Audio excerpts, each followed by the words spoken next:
not married or have never been married before? Oh, then you have to leave. You're not going to understand what we're talking about here. So, everybody has gone, except those, unfortunately, everybody has gone through this process of being engaged. Can anybody remember how it felt when you were engaged? Very different, at least. That's exactly what I mean. Can anybody not recall the energy and the feeling during that state of mind?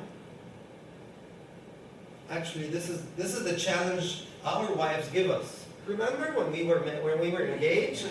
Oh yes, I remember. Yes. And you keep talking, and that's what we want. Do you want your staff to be like that? I think that's the challenge we're talking about. I went around the internet. I went around the business books. I went around the HR professionals. Nobody can tell me what engagement is.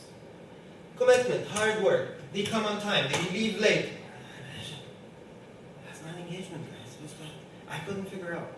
And when I saw Mehtab's presentation, that's it. You're engaged. It's an elective relationship. The marriage is an elective relationship. And you choose to be engaged. You're never forced to be engaged. And when you engage... Engagement, not marriage. Marriage is not elective. At least for one party. I'm on video. I don't want to go there. So, engagement is the best part of the longest elective relationship. It is the part where you are excited, you are energetic, you have all the drive to do the best. You don't need an external catalyst to tell you, come early, be on time, don't forget the flowers. Flowers? Of course I have the flowers in the car from yesterday. Of course. What? Can we have our staff that engaged? Well, if that's the engagement state of mind that we can get our staff to, bingo, this is what we got. This is what we need. So can we have our staff, our employees, that engaged? Good aspect. Now, we thought, well, we do the satisfaction survey every year. You know, the results are excellent. We have 15%, 20% hit rate on the satisfaction survey. The results are excellent. You know, we're fine. So, we decided to ask them because we realized that whatever works today for this generation might not work for the next generation. So we decided to ask using the 12 questions. Gallup Management Journal indicated that us as the senior people, general comment of the employees in the company, are only 29% are actively engaged. 54% are not engaged. They come to work. Yes, they do come to work, but they're not engaged. Now the dangerous part is 17% of the staff are actively disengaged. You know what does that mean?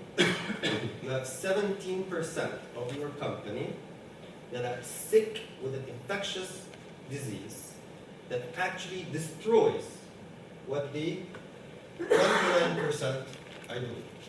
So these guys work hard to improve the company, and you have 17% that go and destroy that. And remember this, you're sitting in a group, in a company, and say, you know what, I like my manager. And the first guy next to him says, you what? How much are they paying you? Okay, I'm sorry, I don't like him. And the negative is always much more stronger than the positive.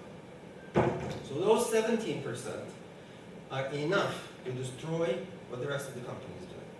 At least what the 29% is doing. So you are actually driving just with the 54% that are coming to work in the morning and just by 10 o'clock, like Brian said, by 10 o'clock, they're checking what's the next available job. So the challenge is engaging the digitalians. The word satisfaction does not satisfy anymore. It has to be engagement. So engagement now is the target. Okay, we're talking about the digitalians. Who are the digitalians? what is the definition of a generation? So what is a generation? In biology, when you talk about generation, it's the time between the parent and the offspring. We're talking about 20-something years, okay? But now, we're talking about the TV generation. That was probably my generation or a bit before that. My kids call me the black and white generation, because you guys didn't have color, so all your suits are gray or dark blue. Of course, because you didn't have colors in TV, so how can you know that people were wearing pink? How did you know? So you had to guess, that's why. So, and I have one t-shirt that has pink in it. The kids love it when I wear it. Oh, at least it's not black. So, or it's a stage or period of sequential technological development and innovation.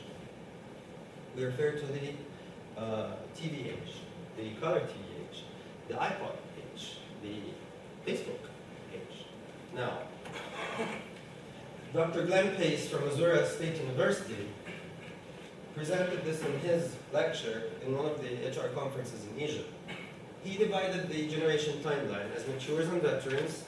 Don't write this down, this is not right. The matures and veterans are born before 1946, before the World War II. The baby boomers are after the World War II, Second World War, and the Xers are after 1965, and the Nexters are after 1981, and it has own criteria for each one of them. But is this applicable to our part of the world? The Americans had to fly for the Second World War. We were in the middle of it. The Middle East did not go anywhere. So our workforce are not affected by the baby boomer stage. Our workforce received the technological development a bit later than the West, the Americans specifically, and then the Europeans as well. Now that means our timeline for generation in this part of the world is different. If our workforce are from the Middle East or from the Far East, we have to recognize a different timeline for them. Now the second question is, if we were talking about the sequential technological development, now how fast is that? Can anybody remember when Facebook started? 5 years? 6 years, right? Do you remember the time when you didn't have Facebook? Not you. Can any of you guys remember when Facebook was not there? Now, Facebook is, somebody was mentioning this today, MySpace, and MySpace is gone already.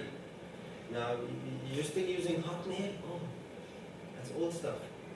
Now there's more developed stuff. So how fast is this moving? That's the question now. So, not anymore.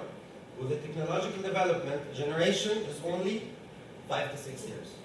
The Facebookers, the people who don't live without a Facebook, did not have Facebook 5 years back. Now we were addressing, Eli was addressing that, is social networking in the work field, is it a productivity killer? Or is it a media for these people to communicate? We were stranded in the airport in Jeddah for 7 hours. 3 o'clock in the morning, my son has an iPad. For people who think it's not an iPad. iPad is the new one, right? I'm sorry. It's the iPod. And iPod doesn't have a telephone connectivity. It has a Wi-Fi. So we were sitting in the airport. He logs on to the business lounge Wi-Fi, and he puts his status on Facebook, stranded in the airport. And we are 3 o'clock in the morning. What are you doing?